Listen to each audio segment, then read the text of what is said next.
دیکھیے ہمارا جو وجود ہے انسان کا یہ کمپوزٹ ہے، مرکب ہے.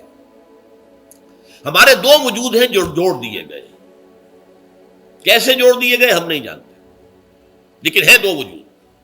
ایک وجود حیوانی ہے. میں نے عرض کیا تھا پہلے ہی، ہر انسان ایک حیوان بھی ہے مکمل. سارے حیوانی تقاضے ہمارے اندر بھی ہیں.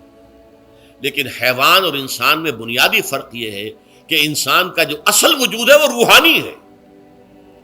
اس روحانی وجود کی وجہ سے انسان کا وہ مقام ہوا کہ تمام فرشتوں کو اس کو سجدہ کرنے کا حکم دیا گیا. فَإِذَا سَوَّيْتُهُ وَنَفَخْتُ فِيهِ مِن رُوحِي فَقَعُوا لَهُ سَاجِدِينَ.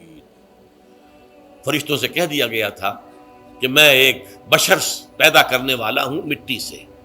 جب میں اسے پیدا کر لوں اور اس کی ناک پلک سنوار دوں، دو پلک درست کر دوں، تو پھر اس کے سامنے اور اس میں اپنی روح میں سے پھونک دوں تو گر پڑنا اس کے سامنے سجدے.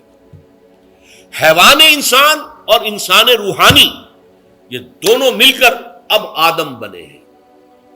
نمبر دو، اس حیوان انسان کا وجود زمین سے ہے، مٹی سے پیدا کی، مٹی سے، گارے سے، طین لازب سے، چپچکانے والے گارے سے، وہ جس میں کہ بدبو پیدا ہو جائے، یہ ساری باتیں کہی گئی ہیں.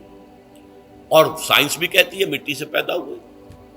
کیسے پیدا ہوئے اس میں اختلاف ہے، لیکن یہ کہ ہے مٹی ہماری اوریجن. قرآن بھی کہتا ہے اور سائنس بھی کہتی ہے.